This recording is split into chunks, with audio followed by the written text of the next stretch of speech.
Hello, thank you so much guys for watching, and please welcome back once again to my channel. Please subscribe just in case you are here for the first time, and also don't forget to press the notification bell so that YouTube can automatically update you immediately I post a video here. Otherwise, I really want to appreciate my subscribers so much, because without your support this channel cannot be where it is currently. So feel very much welcome as you watch, and I really don't take your support for granted.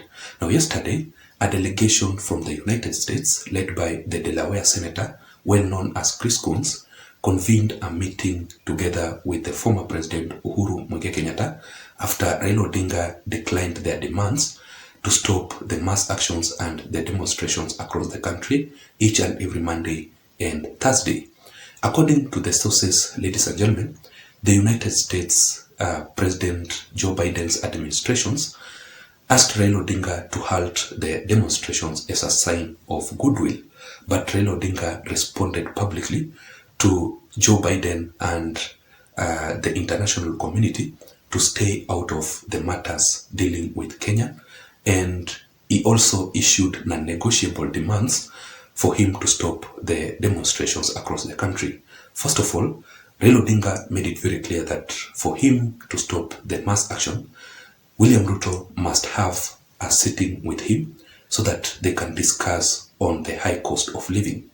But the reason as to why Joe Biden and the international community asked Raila Odinga to halt the demonstrations, it is because definitely of the economy of Kenya. The high cost of living will still be there in as much as Raila Odinga holds the demonstration across the country, because the mass action is paralyzing the economy of Kenya. The businesses are closed, people are not able to do their businesses, and I had several mama mbogas, several people, even in Mathare, even in Kisumu County, complaining, in those various strongholds that Raila Odinga has been demonstrating all along, that they cannot even open their businesses. We have seen several occasions whereby the businesses of people are being destroyed or violated. It is not a good thing. We saw a supermarket in Pipeline, goons destroying the properties, goods are being stolen. It's really tough. And if Raila Odinga will still proceed with his mass action across the country, then the economy of Kenya will still be worse. And that is why the US asked Raila Odinga to halt the demonstration as a sign of goodwill, so that the economy of Kenya can still go up. Secondly, Raila Odinga made it very clear that for him to stop the demonstrations across the country, President William Ruto must open the IEBC servers, because Raila Odinga strongly believes that he won the previous elections. And if William Ruto knows very well that he defeated Raila Odinga, why is he, declining or going against Raila Odinga's demands to open the servers? Raila Odinga has challenged William Ruto that if truly he won the elections, why should he fear? He should just come out publicly and open the servers, the IEBC servers, to the public. But we had yesterday the Deputy President of the Republic of Kenya, Rigathi Gachagua himself, responding to Raila Odinga, telling him that William Ruto does not deal with the IEBC servers. The only people who can open the IEBC servers are the IEBC themselves, or the judiciary, because it's actually an independent institution. President William Ruto does not have even powers. He does not even know where the IEBC servers are. So what Raila Odinga is demanding, William Ruto does not have the capacity to help Raila Odinga on the IEBC servers.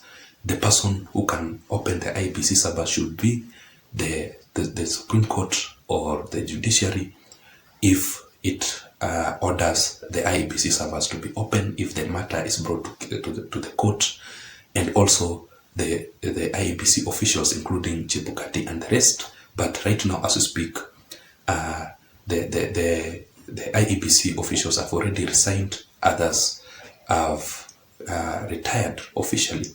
So Raila Odinga also in that response is telling Joe Biden and international communities that for him halt the demonstrations across the country, the IEBC new officials must be appointed, included, with Raila Odinga included. You know what happened is that when William Ruto asked Raila Odinga and the opposition to participate in appointment of the IEBC officials, Raila Odinga publicly declined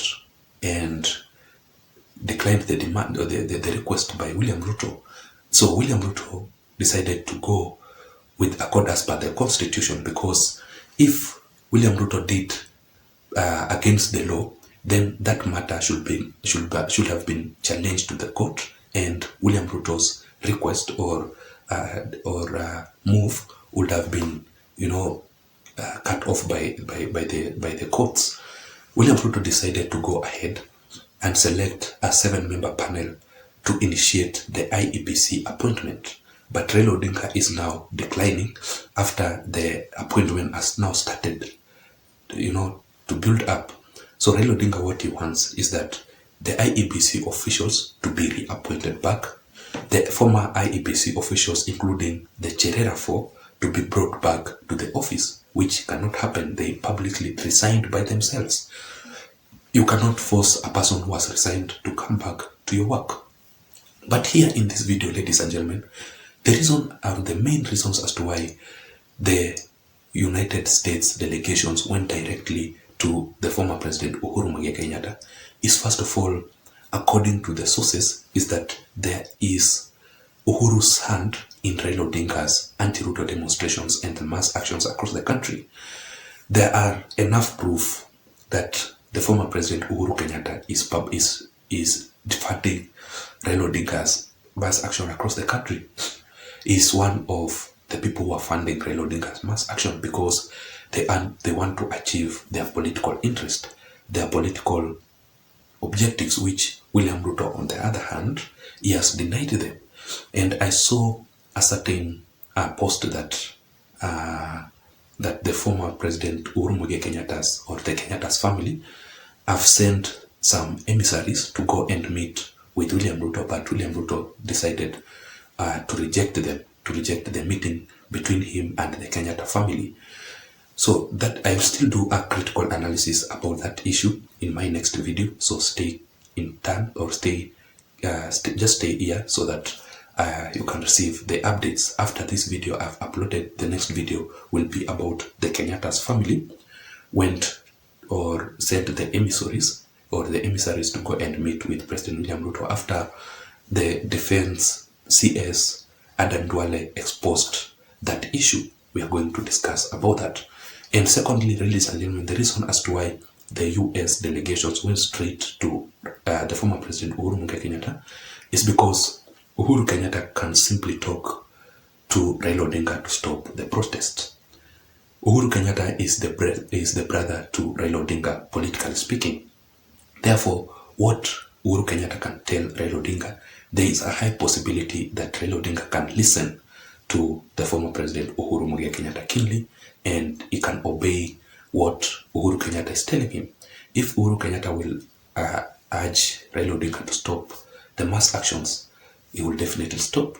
But the problem is that Uhuru Kenyatta has not yet talked about it. What he said is that Raila Odinga is his political party leader. Therefore, what Raila Odinga is currently doing, Uhuru Kenyatta is also associated with behind the scene or under the waters. Thirdly, ladies and gentlemen, and finally, the reason as to why the US delegates went straight to the former President Uhuru Kenyatta is that Uhuru Kenyatta is the Azimio La Umoja Alliance Council chairman. Therefore, whatever is happening in the Azimio, when Azimio conducts the mass action, therefore Uhuru Kenyatta is involved in it. So if Raila Odinga has decided to decline their demands to stop the mass actions across the country, then therefore the person who they should go to is none other than Uhuru Kenyatta, who is the Azimio Council chairman, who also contributes to Azimio La Umoja Alliance decisions. This is not a decision made by Raila Odinga himself. This is actually a decision made by the entire Azimio la Umoja Alliance. And the people who are not participating in Raila Odinga's mass actions and in the Azimio, they have definitely defected from Azimio la Umoja Alliance, because Raila Odinga made it very clear that if you cannot participate in his mass action, then you can defect. You can go to the Kenya Kwanza Alliance. And that is why the massive defections we witness about that.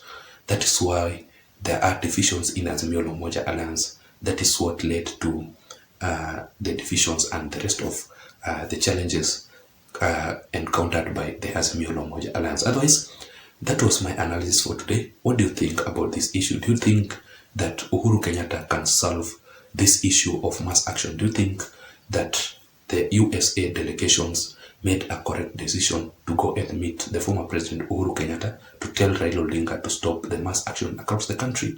Do you think that Uhuru Kenyatta supports Raila Odinga's mass action? That was my opinion. Let me hear your thoughts on the comment section below. Otherwise, I don't have much. Thank you so much for watching. Until next time, my name is Json. Bye bye.